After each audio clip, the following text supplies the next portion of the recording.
Corruption, the 2 bills before the Senate, and Transparency International's Corruption Perception Index, where Nigeria ranked 136th, is a social critic and managing director, Skynet International Travels and Tours, Grema Terab. Welcome to Matters Arising. Thank you very much, Michi. So let's start with Transparency International, 136th, no movement. Many expected that with the flurry of activities in the judiciary, with the president making anti-corruption a cardinal point of his administration, we are likely to make some gain. Yeah, thank you very much, Amici, for having me on your program.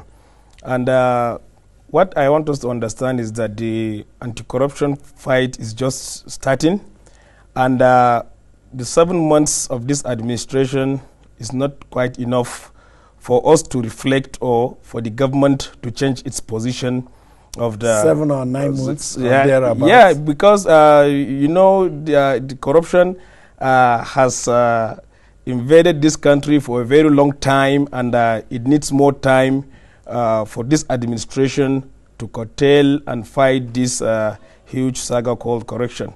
And as you can see, the president is doing his possible best, going around all over the country, all over the world, where Nigerians used to hide their monies and put all their assets and business into existence in other countries, while killing their own country. Nigeria, a nation of about 180 million population, cannot even manufacture. There is no nation of this population that doesn't manufacture and always import. So the president is doing his possible best, and maybe within the end of this year, our position might change and ranking of the most corrupt countries in the world. I'm sure we are optimistic the way Mr. President is handling the corruption fight, and with Magu and his team at the EFCC, things will improve for the better, inshallah. Well, the Transparency International tend to approach their work from perception, issue of perception. How businessmen and those that carry out business with government and public officials perceive public officials in a particular country, whether they are likely to engage in corruption. Some have said this may not actually be the best way of gauging corruption, just mere perception. Someone like former President Obasanjo says takes 2 to tango, that after looking at the receiver side, Transparency International should also endeavor to look at the giver side, and most times the giver is from the Western society. Yeah, you know, corruption is a very big program that involves all over the world. Even in the Western countries, the developed nations, corruptions do take place, but not as it is in this country, because whatever corruption cases that take place in the outside or developed countries, it does not affect the economy and the social economic activities of the country. Whereas in Nigeria, it is only in this country where you will have government officials with completely scuttle government's funds for their own personal use. All over the world have some priorities, and they have an element of honesty and truth in carrying out the activities of the hem of affairs of their administration. But it is only in this country you will find out that a commissioner in a particular ministry or a director or any scheduled officer that his place is so-called lucrative or juicy in this country can scuttle the whole resources of that organization meant for the public use, and can travel out of this country to go and invest outside Nigeria, where the foreign countries are always welcoming such corrupt officials to invest in their country. What matters to the foreign countries or the Western world is for them to improve their business activities. Whereas in Nigeria, we are always killing the atmosphere of conducive places of that doing may business. explain why the president has been going on a short tour across the world, seeking global assistance in the anti-corruption campaign. Of course, the support of these countries appear very crucial if, like you rightly mentioned, money laundering, stolen money find their ways across the frontiers of Nigeria, and if they can effectively agree to partner and cooperate with Nigeria, some form of check will come in. Yeah, it will come. Definitely, everybody in the world wants to fight corruption, and nobody wants to be tagged with corruption. So honestly, if we are sincere as Nigerians, as Mr. President is today, all the countries will definitely cooperate with us. And as you can see, the United States, United Kingdom, Dubai, and probably in the few days, China or so, are also trying to cooperate with the federal government to fight corruption in Nigeria. So everybody wants to fight corruption in Nigeria. The past administration where a lot of corruption takes place are also saying they were fighting corruption, but we have not seen it. So everybody always sings the song of anti-corruption war or so and so forth. So we are on right track, and things will improve for the better within the merest possible time. And where I want the president to focus is that, yeah, you can confiscate some items or properties outside the country, but you hardly find property or any business that is worth billions of naira like the one in this country. You can go to Dubai, maybe their investment is in $1 million, but here you can have an investment, one investment that is worth 10 billion naira. 20 billion naira. You can find properties in Asokoro, in Victoria Island, in Ikeja that are much more expensive than those outside the country. So it is very good for the president to take the corruption war outside the country. Like he did in United Arab Emirates. Yeah, but now how more crucial, to be done in this country. How crucial is that agreement with the UAE? Because it is generally believed that much of the loot from here find their way, and the destination has been United Arab Emirates. Yeah, it is because it is very easy for you to own a property in United Arab Emirates. It is very easy for you to kickstart a business in United Arab Emirates. So it is very difficult for you to start a business in Nigeria. It is very difficult and expensive for you to acquire a very lucrative property or investment in Nigeria. Nigerian leaders, after stealing our money, they cannot do any business unless investing in property, because it is the lazy man's business. You can always have that may explain why Dubai is the destination. Yeah, now, like you said, they appear very receptive to these funds. Yeah, no matter, because what they want is to build their country, is to improve their economy, is to make their society investor friendly.